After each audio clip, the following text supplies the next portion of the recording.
psicologia sobre os fenômenos de ESP e PK, sendo os que mais são interessantes para a nossa pesquisa são as aparições e os poltergeists, que correspondem a eventos físicos sem o envolvimento de órgãos motores conhecidos. Então surge a pergunta da comunidade científica: será que isso não são apenas condições psicopatológicas? Para isso, devo dizer que podem existir semelhanças fenomenológicas entre experiências parapsicológicas e condições psiquiátricas, mas com conhecimento, treino e uma análise detalhada, percebe-se que são inteiramente diferentes. Mas antes disso, quero falar com vocês sobre outras coisas que achei bem interessantes e que são diferentes para se iniciar um estudo, na minha opinião, falando sobre aparições de poltergeists que envolvem um pouco a questão estrutural e os antecedentes sociais das pessoas que geralmente têm a tendência a vivenciar essas experiências parapsicológicas. De início, já digo para vocês que entre os anos de 1970 e 1985 foi analisado na sociedade americana, e hoje em dia esses dados não mudaram muito, que os relatos de experiências paranormais não eram incomuns. O que também é curioso é que aqueles que não sabem, os Estados Unidos são um país onde a religião cristã tem uma tendência mais protestante, e os protestantes reportam mais experiências paranormais, justamente por terem uma ênfase maior em aspectos mais experimentais da religião. Já os católicos apostólicos romanos, ou a própria Roman Catholic Church, tendem a ser mais céticos em relação ao paranormal e às experiências de caráter experimental da religião. O mais surpreendente é que pessoas sem preferência religiosa reportam mais experiências paranormais do que aquelas que seguem uma religião. Uma hipótese interessante que pensei também foi o seguinte: como já sabemos e é bem aceito na comunidade científica, pessoas que têm uma religião apresentam uma tendência menor a desenvolver depressão e outros transtornos mentais. Então fica esse questionamento: será que as pessoas que seguem uma religião são menos afetadas por fenômenos paranormais pelo mesmo motivo? Pelo fato de a religião trazer bem-estar e uma certa segurança espiritual, caso obviamente partamos do pressuposto de que espíritos existem? Fica esse questionamento. Esse artigo não cita tanto os fenômenos paranormais em si, dando uma explicação detalhada do que seriam. Por exemplo, eles até mencionam os fenômenos como o contato com os mortos, o contact with the dead, descrito como a sensação de estar em contato com uma pessoa que já faleceu. E aqui, diferente da doutora Satvand, que veremos daqui a pouco, não há referências à questão dos animais, o que é interessante, pois mostra que alguns pesquisadores ainda não compartilham da percepção de que os animais possuem espírito e consciência. Eu já adianto para vocês que eu acredito sim que os animais têm espírito e consciência e tudo mais, mas essa não é uma questão para o vídeo de hoje. Interessantemente, esses itens de pesquisa que medem experiências paranormais reportadas não são sempre consistentes com categorias naturalistas de experiências paranormais derivadas de estudos quantitativos. Além disso, a ocorrência de experiências ou eventos paranormais apresentou uma queda entre os anos de 1984 e 1989. Em compensação, antes disso, houve um grande aumento entre 1973 e 84. Tanto o aumento quanto a queda foram atribuídos ao fato de as pessoas terem maior ou menor disposição de admitir essas experiências. Afinal, muitas vezes algo acontece, a pessoa não entende e simplesmente atribui ao fato de ser coisa da cabeça. Então, ou, como já diria o meme, Must have been the wind. Pelos dados de distribuição dos fenômenos paranormais reportados em uma pesquisa social geral ao longo dos anos, o contato com os mortos apresentou apenas leves variações, sem nada muito significativo. Eu até tinha planejado detalhar todos os números, mas eu acho melhor apenas colocá-los aqui na tela, E uma coisa que eu achei bem interessante é que em 1989 realmente houve um decréscimo, até mesmo no número de pessoas que aceitaram ser entrevistadas sobre esses fenômenos.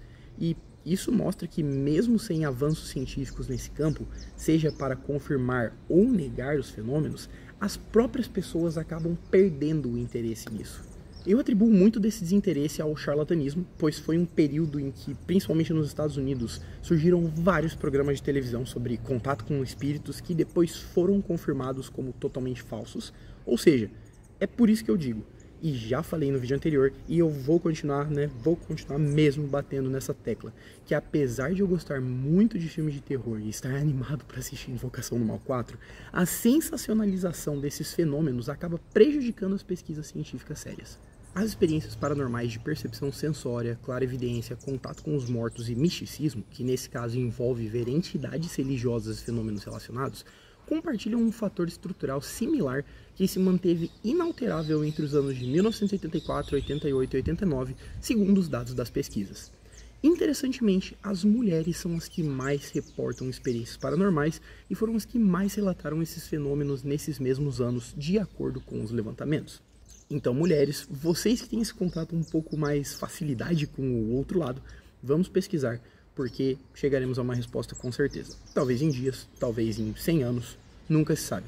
Tudo que precisamos, com certeza, é de mais pessoas dispostas a tentar compreender aquilo que ainda não entendemos. Eu acredito que a perspectiva social também é importante para entender esses fenômenos, né? Apesar de a psicologia social não ser a minha área de escolha, de atuação, ainda traz essas informações interessantes sobre os fenômenos. Mas, agora, vamos direto ao que realmente nos interessa. E perdão por ter muito barulho de passarinho e tudo mais, eu estou na natureza e nada vai estragar essa minha vibe hoje. Vários casos de experiências paranormais foram investigados de forma extremamente cuidadosa. Experiências como telepatia, EQMs, EFCs, aparições, poltergeists e reencarnação. Assim, temos evidências autênticas que mostram a grande relevância desses fenômenos para áreas como a psicologia e a psiquiatria. As ESPs geralmente tendem a ocorrer entre uma pessoa e parentes ou amigos próximos, de forma visual ou auditiva, e na maioria dos casos em situações estressantes ou em que a vida de uma das partes está em risco. Esses fenômenos também podem ocorrer em estados alterados de consciência, mas nós não vamos falar sobre psicodélicos no vídeo de hoje. Algo que percebo pelo lado da psiquiatria ainda muito presente nos dias atuais é a predominância do modelo biomédico de medicar os pacientes. Isso é preocupante, já que assim como um episódio depressivo isolado não pode por si só determinar que alguém tem depressão severa, experiências paranormais não deveriam ser vistas como indicadores automáticos de um transtorno mental. Durante a minha leitura do artigo Relevance of Parapsychology in Psychiatric Practice, da Dra. Pasricha, publicado no Indian Journal of Psychiatry, eu encontrei descrições para todos os principais fenômenos parapsicológicos, mas, novamente, nós vamos focar somente em aparições e poltergeists.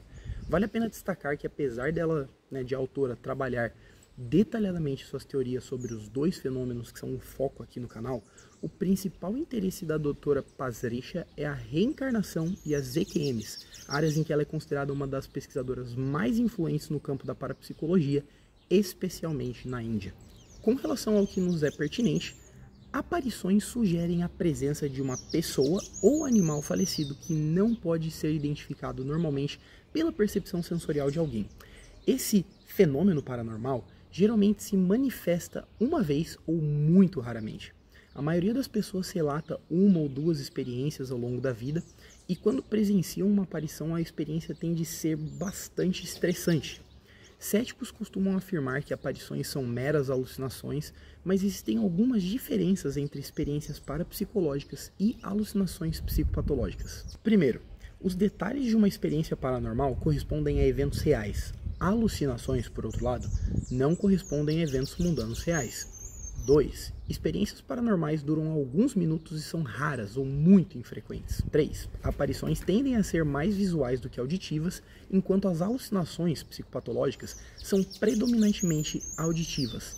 E além disso, pacientes com alucinações psicopatológicas têm convicção da sua realidade alucinatória e não demonstram interesse em verificar sua veracidade, o contrário das pessoas que têm contato com aparições, que querem saber se aquilo realmente é real. Os poltergeists consistem em movimentos de objetos sem uma explicação física, e esse fenômeno aparece até mesmo na literatura antiga, e na maior parte dos casos é observado em adolescentes entre 10 e 20 anos, que apresentam distúrbios emocionais. Os distúrbios poltergeists tendem a desaparecer assim que o sofrimento emocional do paciente também se extingue ou ele se distancia daquela situação estressora. Ao ler sobre poltergeist sob a ótica da pesquisadora Satvant, surgiu em mim uma questão. O espírito de alguém jovem poderia evocar um fenômeno poltergeist? Não encontrei estudos relacionados a isto, mas pode ser que existam, ainda mais quando vemos relatos de espíritos derrubando ou movendo objetos. Se pessoas conseguem agir sobre a matéria com a mente, por que espíritos não seriam capazes? Pode ser uma coisa completamente diferente também. A parapsicologia é relevante tanto para a psicologia quanto para a psiquiatria. O conhecimento nessa área ajudaria profissionais de saúde mental a diferenciar experiências paranormais de fenômenos psicopatológicos, além de ampliar a compreensão de certos transtornos médicos, psicológicos e psiquiátricos, facilitando ainda mais o avanço do entendimento sobre a relação entre o cérebro e a mente. E aí, pessoal, gostaram do vídeo? Bom, eu com certeza espero que sim. E já digo pra vocês de início que, né, como vocês percebem, eu tenho um scriptzinho que eu vou seguindo. Eu tenho um TDAH muito forte, não tomo remédio porque é muito caro, né? Um dia, quem sabe, eu consiga pagar meus remédios de TDAH, mas por enquanto não dá, né? Mas enfim, tenho TDAH muito forte, então às vezes eu me perco, então eu preciso ter um script mesmo para eu estar acompanhando. Então, né, espero que vocês entendam bastante isso.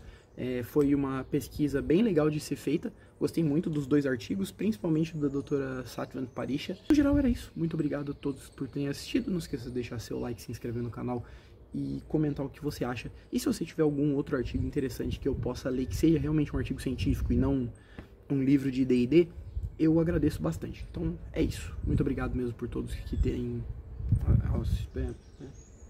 Obrigado por terem assistido esse vídeo. E é isso aí, galera. Muito obrigado. Valeu.